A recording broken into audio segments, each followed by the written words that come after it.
The elusive art of rap has taken over the world faster and longer than any genre before it. As of the 2020s, rap is far and away the most successful genre in the world. And yet the actual fundamentals of rap, in other words, how people learn how to rap and the fundamentals of rap music, often confuse many of hip-hop's biggest fans. With that said, in today's video, we want to give you 5 rap fundamentals nobody is telling you about. As you watch each rap fundamental, you can rest assured that this will be expert commentary coming from us, YouTube's most subscribed channel on how to rap, with each lesson coming from lessons of thousands of rappers coached from around the world. So let's get into 5 fundamentals of rap that nobody tells you about. Let's do this in countdown order. Number 5, rhythm versus rhythm, or why rap addicts us. Rap is so addicting because it's the intersection of 2 major rhythmic patterns intersecting and collaborating at once. The first rhythmic pattern is the beat,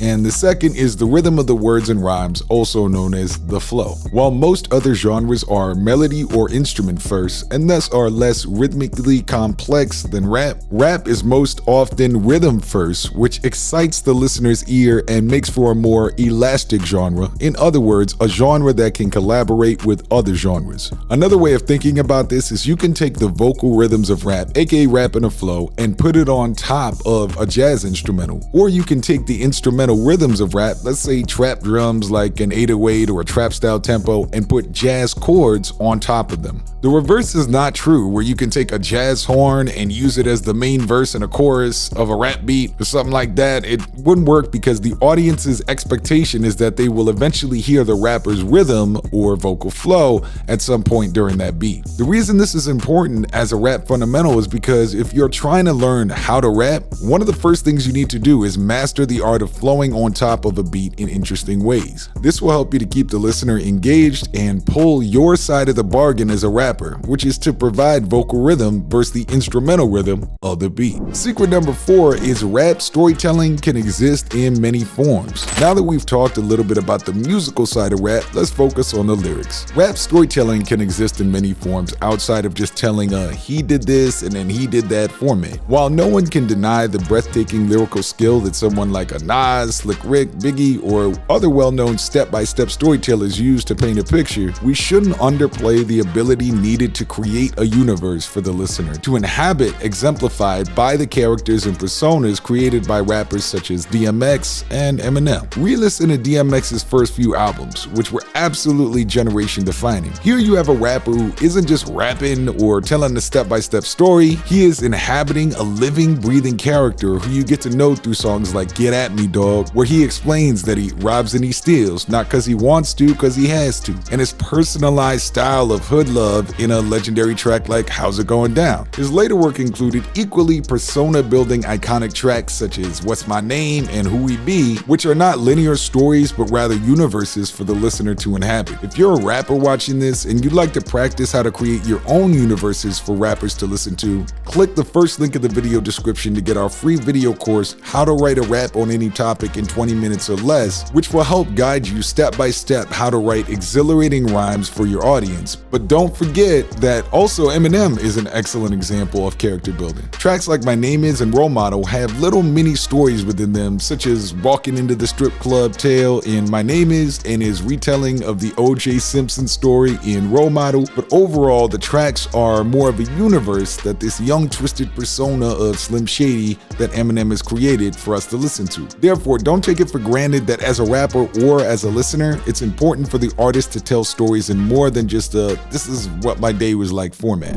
Rap fundamental number 3 is as the technology changes, the music changes. Every generation of music listeners and artists wishes they could go back to their specific sound of music, but every new generation of creatives and listeners wants a new fresh sound. That comes down to the relationship between technology and music. Obviously, this point extends to other genres, but let's break it down on how this looks in rap. In the early days of rap, artists would mainly learn how to rap by rapping for their friends on the block, or more commonly by converting their DJ hype man talking points into listenable rhymes hooks to keep the party going. This is why if you look at the early videos of rappers from the 70s and 90s, they would either dress flamboyantly to keep the crowd's attention. I mean, look at early videos of Africa Bambaataa or Melle Mel and The Message, or the early music videos would have them rapping in front of a large crowd. Things like spending nights in the studio and adding heavy effects to the voice wouldn't come until later. Fast forward to the 2000s and later, where doubles, reverb, and eventually autotune completely transformed what a rapper could do with their voice. No longer would rappers have to treat their vocals like a block party DJ talking about some hippity hop hop keep the party going stuff, or scream at the top of their lungs as the 90s rappers did,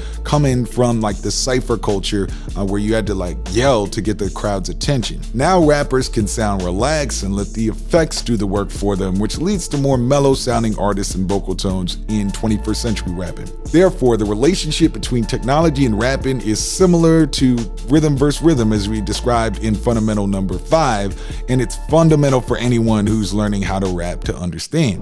Rap fundamental number 2 is Songwriter or Songfinder. Look, every GOAT level rapper ever is either a great songwriter or a great song finder. Let's break this down. A great songwriter is your classic catchy rapper, either due to their ability to create great hooks or construct legendary, easy to remember verses and song concepts. A very good 90s example of this would be Tupac. What made Tupac an icon to so many people wasn't necessarily his ability to flip the flow 80 million ways and stack 100 rhymes at a time. It was his ability to put timeless truths and emotions into an easy to remember idea. Tracks like I Ain't Mad at You, Changes, and Keep Your Head Up are all extremely easy to follow, easy to relate to, and easy to remember concepts for a song. Another more recent example, of course, is Drake. While he does have a fair amount of hate, some of which is warranted, we simply can't deny the man's ability to construct iconic choruses in particular. Many of his melodic verses and catchphrases, such as 0 to 100 or God's Plan, also have a place in history, but overall, Drake's ability to construct well-known songs around catchy hooks is a major part of his legacy. Now, yeah, if you hate Drake so much that the minute you hear him, you want to click away from this video, that's fine. The same exact statements could be made about other legendary hook writers such as 50 Cent. He's ultimately a great songwriter as opposed to a great bar for bar rapper. The other option for legendary rappers is to be a great song finder. This is where a rapper might be more well known for their lyrical wit, their rhyming ability, or their commercial appeal, but not necessarily their songwriting. They're experts at bringing an excellent team of producers and chorus writers and performers and so on around them. I think the best example of this would be Jay-Z. Jay-Z ultimately isn't the best hook writer, although he does have some legendary hooks like H to the Izzo or Dirt Off Your Shoulder, but he definitely knows how to pool talent together, bring talent together like a sports owner and get the best players on the team. Think about it, most of Jay-Z's biggest songs ever have a chorus by another legendary artist or have features on them or samples, like Empire State of Mind, Jay-Z's first Billboard Hot 100 #1 as a solo artist, has a chorus written and performed by Alicia Keys. His early career mega smash Hard Knock Life's chorus is a sample of an iconic musical song, and everything from his first single Ain't No Brother Like the One I Got to What More Can I Say off the Black album to the title track of 444. All of these tracks either have a sample chorus or have another person performing the hook. This is nothing to take away from Jay-Z. I mean, he's arguably the best rapper of all time if we're speaking about being an all-around player like Jordan, but ultimately Jay-Z is a song finder as opposed to a songwriter in the classic do the rap and a track triple-double no assist meaning of the word, to quote Kanye. If you're a rapper yourself watching this, we additionally have a free video course, The Top 20 Songwriting Secrets of Professional Rappers, which goes more in depth on this topic, which you can find by clicking the second link in the video description. And number 1 fundamental is the best rappers take creative risks.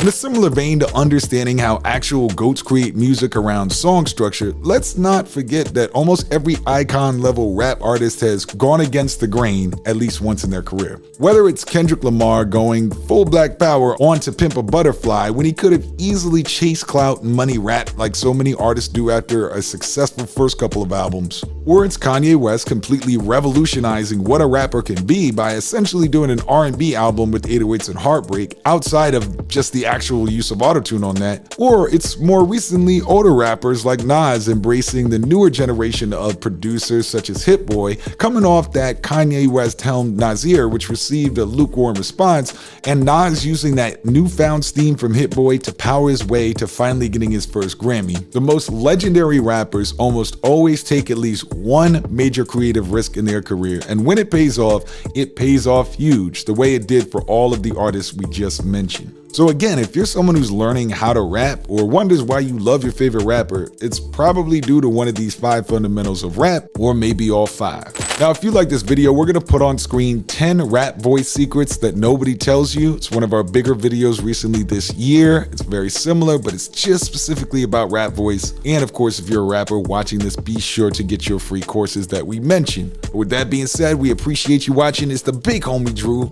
Marcy for How to Rap, and I'm out.